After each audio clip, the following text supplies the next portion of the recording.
je vais vous montrer encore un autre outil qui peut vous être aussi par moment pratique. Bon, je vais vous montrer un peu cela ici juste maintenant. Admettons que je veux faire une sélection de mon... Je vais prendre mon Super Select AI ici.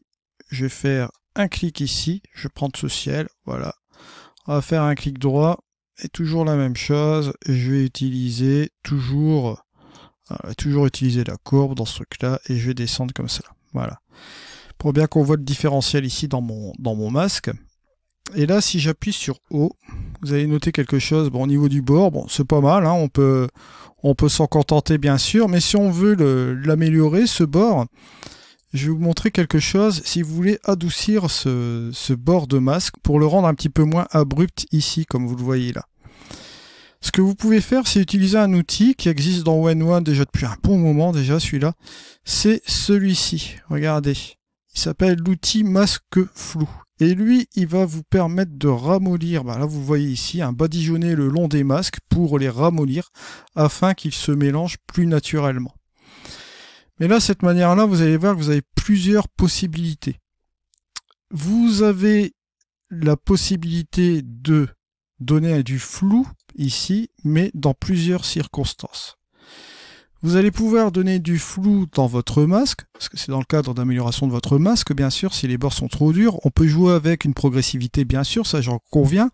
Mais si dans ce cas-ci, vous voulez vraiment être un petit peu plus précis au niveau des bords, utiliser cet outil, pourquoi pas, hein. Vous avez la possibilité d'utiliser cette fonctionnalité-là, mais si vous avez utilisé le mode supprimer, la suppression ici, dans notre cas, va vous donner du flou et en même temps donner un peu plus de luminosité au niveau de votre masque. Au niveau de la fonction ajouter, là ça va être plutôt le contraire, ça va vous rajouter du flou et assombrir un peu cette partie où vous allez peindre, vous allez le voir ici. Et en mode normal, ça va à la fois vous donner du flou et jouer sur la luminosité, sur l'assombrissement aussi de votre partie de masquage. Si par exemple je prends la première partie ici en supprimé, je vais rajouter du flou, vous allez voir qu'ici, il va nous éclaircir ici la partie du masque, tout en nous donnant ici cette partie-là, comment dire ça, au niveau de l'image. Vous voyez ici, il va nous donner du flou, et en même temps, il va nous éclaircir certains endroits, comme vous le voyez ici. Là, je me suis laissé en historique. Si je me mets en ajouter, vous allez voir que ça va être le contraire. Je vais aller ici, par exemple. Vous allez voir que ça va avoir tendance à rajouter du flou et assombrir. Voilà. Je vais revenir en arrière. Voilà. Juste ici, dans mon historique. Et là, cette fois-ci, je vais appliquer le normal. Et là, vous allez voir que si j'applique le normal, il va à la fois appliquer du flou et en même temps, vous allez voir ici, ce qui va se passer, c'est qu'il va éclaircir et assombrir aussi en même temps. Si je regarde mon masque, regardez, vous voyez un petit peu ce qui se passe sur celui-ci. Je vais revenir en arrière pour bien que vous compreniez un peu la petite subtilité de cette chose-là. Voilà. Je reprends ici, je vais prendre en ajouter pour vous voyez ce qui va assombrir. Il va rajouter du flou et il va assombrir. D'accord. Sur la partie là. Voilà.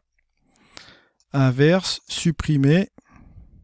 Je vais aller à côté pour que vous voyez la différence. Hop. Il va éclaircir. Vous voyez, on voit qu'il éclaircit sur la partie là du masque. Voilà. À savoir que le blanc, ça affecte, hein, bien sûr. C'est pour ça que vous avez une inversion ici au niveau de la sélection comme cela.